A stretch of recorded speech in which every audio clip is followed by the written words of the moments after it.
A'udzubillahi minasyaitonirrajim. Bismillahirrahmanirrahim. Semakin genting ya teman-teman gaduh nasab di Indonesia ini.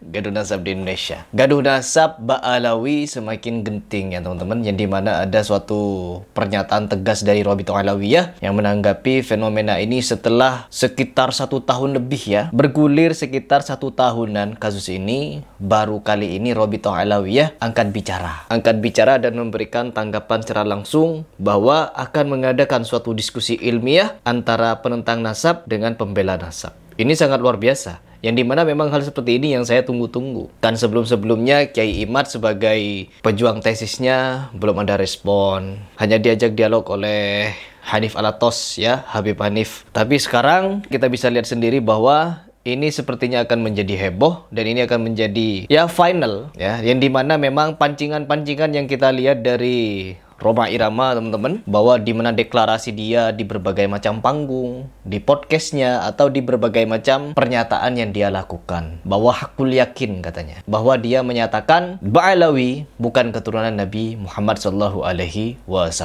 Di sini teman-teman, ketika Bung Rhoma Irama ini mengucapkan kalimat tersebut, dia bukan mengucapkan sekedar yakin, tapi hak ya. Hakul yakin ini adalah sesuatu yang perlu dipertanggungjawabkan secara tegas teman-teman. Karena apa? Kalau kita menyaksikan, Bung Rhoma Irama kan tidak menyaksikan bagaimana Ba'alawi itu dilahirkan, bagaimana Ba'alawi itu dituliskan di dalam kitab-kitab, ataupun bagaimana prosesi pernikahan antara Ubaidillah dengan istrinya, bagaimana proses lahirnya, dan lain sebagainya. Karena kalau kita ingin menyatakan hakul yakin, kita perlu tembus langsung kepada Ubaidillahnya. Apakah Ubaidillah ini benar-benar punya anak dulu, melihat langsung gitu ya, baru itu hakul yakin. Tetapi ketika hanya melalui prediksi kitab atau tidak adanya kitab zaman dan lain sebagainya, ini kan hanya sekedar teori, meskipun mendekati kebenaran. Mendekati kebenaran 90%, 99% lah taruh, 1% untuk jaga-jaga.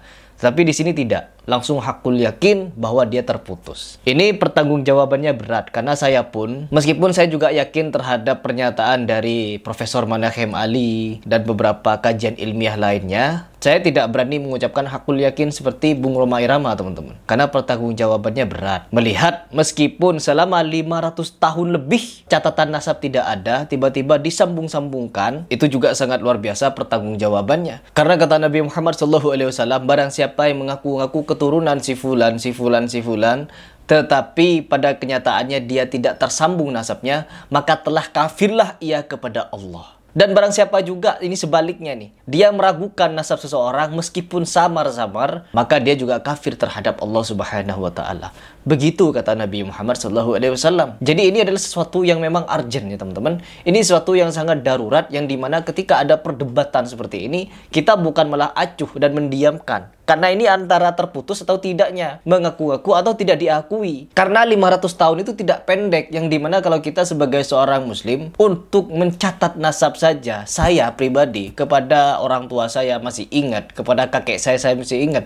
Tapi kepada buyut-buyut saya sudah tidak tahu siapa. Apalagi tidak ada catatan. Mau mencarinya pun bagaimana? Ini belum 100 tahun. Bagaimana dengan yang 500 tahun teman-teman? Jadi ini kan samar-samar, sesuatu yang samar-samar, apalagi tidak ada data atau kitabnya. Perlu untuk dipertanggungjawabkan lebih jelas lagi. Dan di sini mulai mencuat lagi ketika Bung Rhoma Irama ini menyatakan kehakul yakinannya kalau Ba'alawi tidak tersambung kepada Nabi Muhammad. Di sini Robitoh Alawiyah merespon dengan tegas, yaitu mengundang yang bersangkutan dari Profesor Manahem Ali, Bung Rhoma Irama, Kiai Imad, dan beberapa kawan lainnya untuk diskusi ilmiah di tanggal tertentu. Ada tanggalnya teman-teman. Di sini coba kita simak seperti apa deklarasi dari Robitoh Alawiyah itu.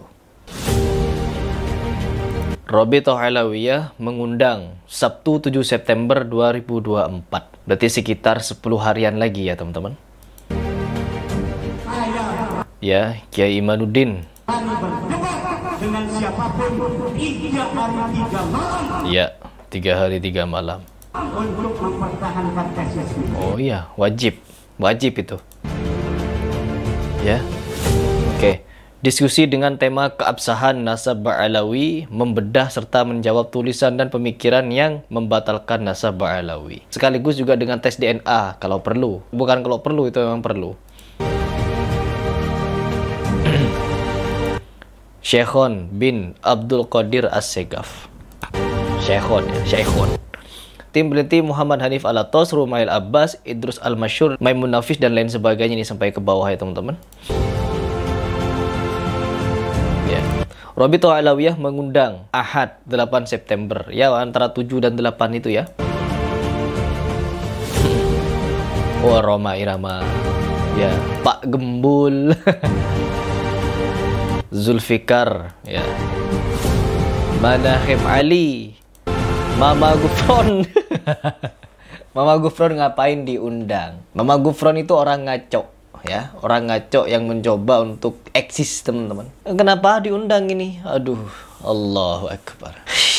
Aduh, lawakan ya teman-teman, lawakan. Ya seharusnya Mama Gufron gak usah diundang, karena kita tahu sendiri dia hanya ngalur ngidul ngomongnya. Tapi yang perlu diundang ya Kiai Imad, Profesor Manahem Ali, dan beberapa tokoh lainnya yang dimana mereka juga memiliki data dan fakta mengenai kitab beserta nasab-nasab ini. Dan saya pribadi sebagai seorang muslim memang menunggukan ini. Saya menunggu ini agar segera selesai. Ya kalau memang kalian itu sebagai dzurriyyah Nabi tersambung, harus dibuktikan dengan konkret. Karena apa? Ini akan menjadi dosa besar kepada umat yang dimana ada dua kubu yang percaya dan tidak percaya. Sesuai dengan hadis Nabi Muhammad SAW yang menyatakan tidak boleh orang mengaku-ngaku nasab kalau dia tidak memiliki data atau fakta mengenai itu, karena akan menggiring pada kekafiran kepada Allah. Terus yang kedua, orang yang meragukan kalau nasabnya itu samar-samar, kelihatan samar-samar lah begitu, maka dia juga kafir. Maka ini sangat perlu memang teman-teman untuk dibedah. Agar apa? Agar semakin terang benderang, semakin jelas kepada permukaan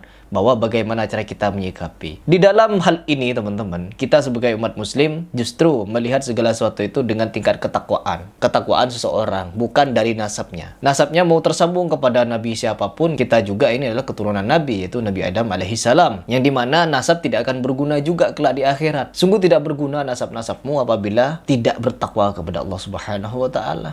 Tidak ada yang bisa lebih mulia daripada ketakwaan. Jadi perlu di sini ya, sebagai seorang tokoh, sebagai seorang yang katanya bisa mempertanggungjawabkan tesisnya, terlebih mempertanggungjawabkan nasabnya, wajib untuk membuktikan.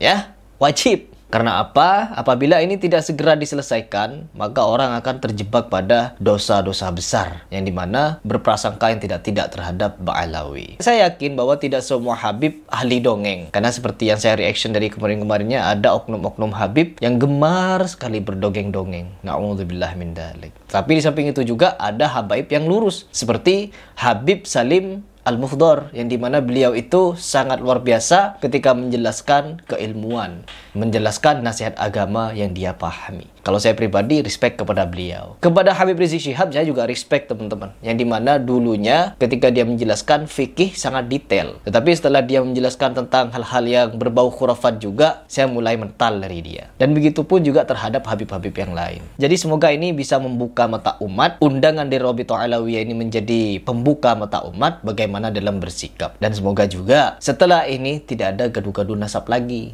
Ya, kalau memang kalian sebagai keturunan Nabi terbukti secara konkret, maka kita akan meyakini kalau kalian adalah dzurriyyah Nabi.